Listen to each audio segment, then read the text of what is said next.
여러분 안녕하세요. 한 주 동안 건강하게 잘 지냈죠? 자, 우리 지난주 2과에서 청지기를 배웠었는데 여러분 기억하고 있는지 모르겠습니다. 자, 오늘은 청지기로서 무엇을 지켜야 되는지를 여러분과 한번 공부를 해보도록 하겠습니다. 자, 그러면 공과 공부에 앞서 기도로 시작을 하죠. 같이 기도하겠습니다. 사랑과 공의의 하나님 아버지, 은혜를 감사합니다. 오늘 말씀을 배울 때 하나님이 주신 은혜를 경험하게 해주시고 잘 배울 수 있도록 해주시며 우리 삶의 기준이 무엇인지를 정확하게 알고 또 배워 실천하는 우리 되게 해 주시옵소서. 예수님의 이름으로 기도합니다. 아멘. 자, 오늘 읽을 말씀도 볼까요? 오늘 읽을 말씀은 창세기 2장 8절에서 17절입니다. 여러분 성경 가지고 있는 성경을 펴서 보세요. 다 같이 보겠습니다. 여호와 하나님이 동방의 에덴의 동산을 창설하시고 그 지으신 사람을 거기 두시니라. 여호와 하나님이 그 땅에서 보기에 아름답고 먹기에 좋은 나무가 나게 하시니 동산 가운데에는 생명나무와 선악을 알게 하는 나무도 있더라. 강이 에덴에서 흘러나와 동산을 적시고 거기서부터 갈라져 네 근원이 되었으니 첫째의 이름은 비손이라. 금이 있는 하윌라 온 땅을 둘렀으며 그 땅의 금은 순금이요 그곳에는 베델리엄과 호마노도 있으며 둘째 강의 이름은 기온이라. 구스 온 땅을 둘렀고 셋째 강의 이름은 hit데겔이라. 아수르 동쪽으로 흘렀으며 넷째 강은 유브라데더라. 여호와 하나님이 그 사람을 이끌어 에덴 동산에 두어 그것을 경작하며 지키게 하시고 여호와 하나님이 그 사람에게 명하여 이르시되 동산 각종 나무의 열매는 네가 임의로 먹되 선악을 알게 하는 나무의 열매는 먹지 말라. 네가 먹는 날에는 반드시 죽으리라 하시니라. 아멘. 자, 오늘 말씀 암송은 17절입니다. 자, 여러분이 한번 외워보도록 하겠습니다. 잠시 멈춤 버튼을 잠깐 누르고 돌아오세요. 네. 자, 여러분 오늘은 말씀이 좀 짧아요. 한번 다 같이 외워보도록 하겠습니다. 시작. 선악을 알게 하는 나무의 열매는 먹지 말라. 네가 먹는 날에는 반드시 죽으리라 하시니라. 아멘. 잘 외워졌죠? 자, 어떤 친구는 이제 선악과라고도 하는데 성경에는 선악과라고 되어 있지 않고요. 선악을 알게 하는 나무라고 되어 있습니다. 그래서 여러분 선악과를 사용하지 말고 우리 이제 선악을 알게 하는 나무라고 표현을 하면 좋을 것 같습니다. 알겠죠? 자, 그러면 오늘 본문에 대해서도 간단하게 보도록 하겠습니다. 창세기 2장. 네, 2장은 하나님 나라가 실현되는 과정을 잘 설명해 주고 있어요. 2장에는 이제 에덴 동산이 있고 그곳에서 아담이 동물들의 이름을 지어주는 모습이 나옵니다. 또 삼일체 하나님처럼 두 사람이 하나가 이루는 공동체인 가정을 보여주고 있어요. 이렇게 하나님 나라가 실현되는 에덴 동산의 모습을 창세기 2장에서 발견할 수가 있는 것입니다.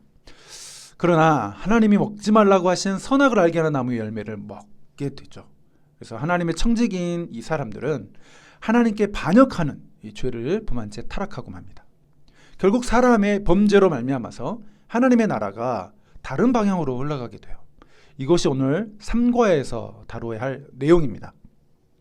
오늘 3과를 통해서 여러분이 하나님의 청지기로서 여러분의 가정과 또 교회, 학교에서 또 학원 등등 여러분이 살아가고 있는 모든 영역에서 하나님의 말씀을 이 기준으로 삼고 순종하며 살아가야 되는 것을 오늘 여러분과 함께 배워보도록 하겠습니다. 그럼 오늘 영상 나는 오늘 무엇을 따라 살고 있나요를 볼 텐데 주인공이 가고자 하는 목적지까지 어떻게 가는지 한번 여러분 보시기 바랍니다. 큐!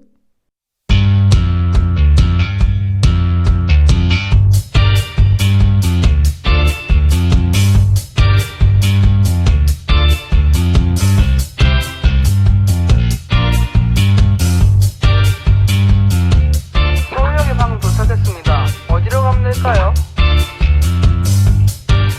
제가 잘 몰라서요. 어떻게 가면 되는지 알려주세요.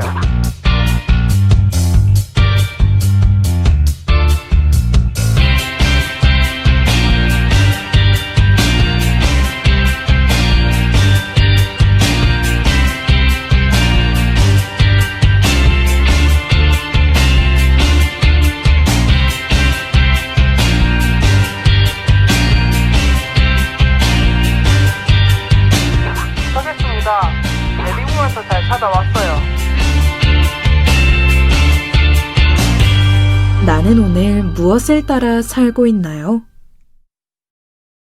네, 여러분 영상 잘 보셨죠? 네, 영상의 주인공이 내비게이션을 따라서 목적지까지 잘 도착했습니다. 이 영상을 보고 난 후 여러분은 어떤 느낌이 들었는지 모르겠네요. 우리는 우리의 생각과 경험을 의지해서 우리의 인생을 살아가려고 하는 경향이 있습니다. 그러니까 내 자신의 어떤 생각, 옳고 또 그른 이런 판단의 기준이겠죠. 그렇지만 이런 방법으로는 올바른 길을 찾을 수가 없습니다. 각자마다 생각과 기준이 다르기 때문이죠. 인생의 참 의미를 발견하는 방법, 그 바른 지도는 어디에 있냐면 바로 하나님의 말씀에 있고 그 기준으로 삼고 우리가 그것을 의지해서 살아가는 것이죠. 자, 이제 우리 열매를 맺다를 보도록 하겠습니다. 스텝 1을 볼까요? 질문입니다. 우리가 하나님의 말씀에 따라야 하는 이유는 무엇일까요? 여러분 한번 생각해 봅시다. 우리 개인의 어떤 삶과 또 사회 속에 규칙이 있죠. 우리를 보호하기 위한 어떤 목적으로 만들어졌어요. 이 규칙이라는 울타리 안에서 자유와 또 권리를 가지고 살아갈 수 있는 것이죠. 크리스천인 우리는 하나님의 말씀인 이 성경이 삶의 모든 기준이다라는 것을 믿어요. 아담과 하와에게 선악의 기준을 세워주신 것처럼 우리가 생각 또 판단, 결정하는 모든 순간에 하나님의 말씀이 기준이 되어야 한다라는 것이죠.